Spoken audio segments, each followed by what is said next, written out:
창세기 1장 3절로 5절 말씀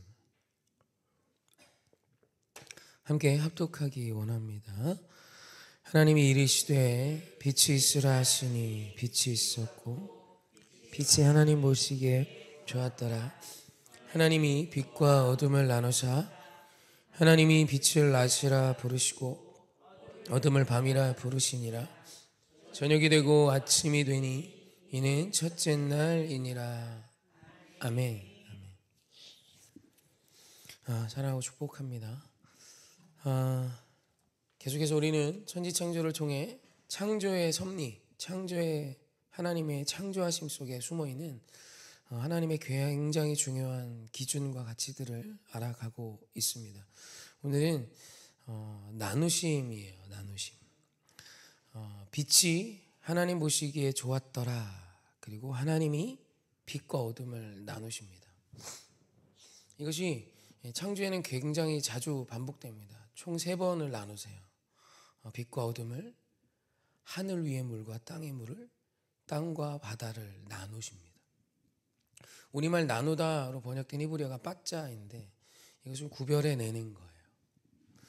혹시 이렇게 큰 어떤 대재앙을 다룬 영화들을 보면 빠짐없이 나오는 게 쓰나미죠. 쓰나미가 막 다 부셔버려요.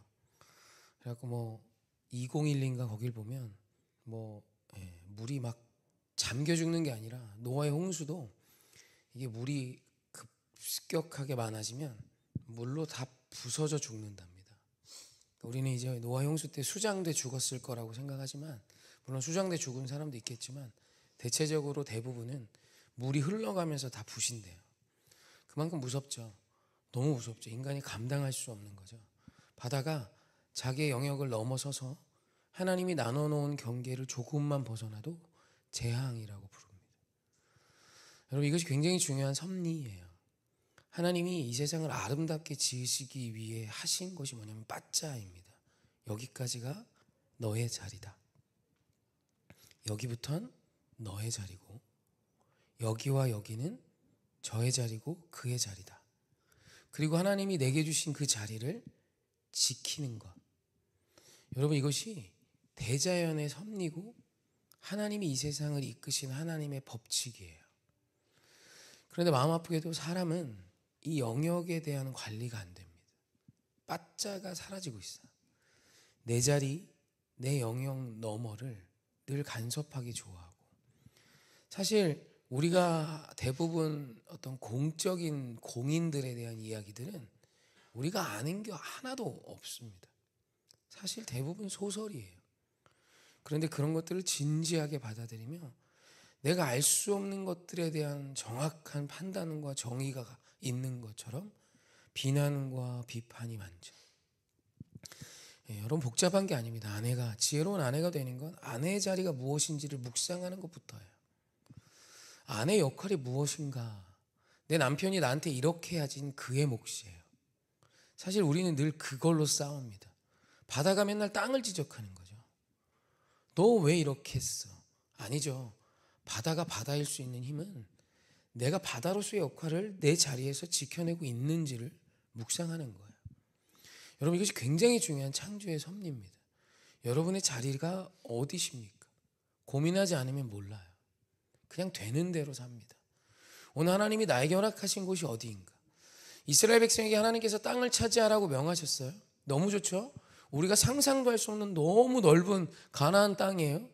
그런데 하나님께서 그 땅 너머를 넘어가지 말라고 말씀하세요. 이만큼이 너의 땅이야. 너무 좋죠? 아멘이죠. 그런데 여기까지가 너의 땅이야 라는 메시지도 같이 있는 거예요. 그러니까 하나님은 가나안 땅만 주셨어요. 그 옆에 있는 모압 족속 괴롭게 하지 말고, 그 앞에 있는 아무개 족속 넘어가지 말고, 오늘 너에게 주신 이 경계 안에, 그 안에까지를 차지하는 것이 너의 사명이며, 이제 네가 그 이상을 차지할 수 있는 힘이 있고 능이 있어도 멈추는 것이 너의 사명이야 라는 거죠. 여러분, 이것이 아주 중요한 거예요. 한국교회는 크고 위대한 것을 늘 입에 담기를 좋아합니다. 그래서 경계가 없어요. 늘 넘어섭니다. 늘 위로 많고 크고 위대한 것들을 묵상해요. 물론 하나님이 오늘 우리에게 그런 도전을 하지만 그 위대하고 놀라운 것엔 한계가 있는 거예요. 하나님 우리에게 주신 영역이 있다는 것입니다. 여러분, 이것을 지켜내는 것이 먼저 우리의 삶을 행복해 하는 통로입니다. 대자연이 자기의 영역을 침범하기 시작하면 끝이에요. 그래서 노아 홍수가 아주 자연스러운 하나님의 심판인데, 하나님께서 이 뒤에 보면 하늘의 물과 땅의 물로 물을 나누십니다. 여기서 나누다는 하프 앤 하프의 개념이 커요. 지금은 하늘에도 물이 있죠. 수증기가 있고. 그럼 이제 우리 이 땅에 있는 물에 비하면 1%가 채 안 되는 물이 하늘에 떠다니고 있어요. 그렇잖아요. 이렇게 이만큼 있는데 요만큼 떼서 주면서 우리 나눴다라는 개념을 적용하지 않습니다. 원어를 보면 이건 하프 앤 하프예요. 절반씩 나눴다는 뜻을 갖습니다. 그래서 이제 뭐 창조과학론이나 이런 데를 보면 하늘에 물막이 있었다는 이야기를 하죠. 그래서 뭐 이렇게 그 압력밥솥처럼 온 압력밥솥이 밥이 마시는 이유가 불이 이렇게 밑에서 올라오면 밑이 뜨겁잖아요. 위는 상대적으로 그거보다 차갑고, 근데 압력이 가해지면 골고루 그 온도가 가해질 수 있답니다. 물론 압력에 누르는 것도 있겠지만 가장 키포인트는 동일한 열의 전달이래요. 그래서 압력밥솥이 밥이 더 맛있대요. 저 잘 몰라요. 아무튼 들은 겁니다. 근데 이제 그런 섭리 가운데 이 물을 하나님께서 위로 이렇게 나눠주시며 온 지구가 어디는 사막이고 어디는 빙하가 아니라 살기 좋은 사계절은 있지만 그 계절 안에 풍성함을 누릴 수 있는 은혜를 주셨죠.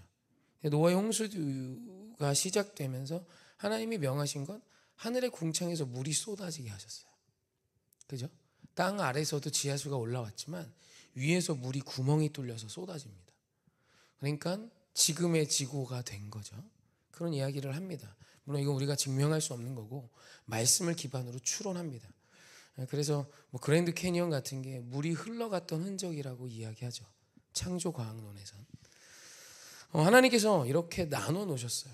그리고 심판을 뭘로 하셨냐면 나눠 놓은 걸 해제하십니다. 그게 노아의 홍수 심판이었다라고 이야기합니다. 그러니까 오늘 우리 하나님께서 주신 그 자리를 지키는 구별됨, 그 다른 태도와 모습은 사실 그리스도인이 하나님께서 요구하시는 아름다운 모습이며 사실 프로의 모습이기도 하죠.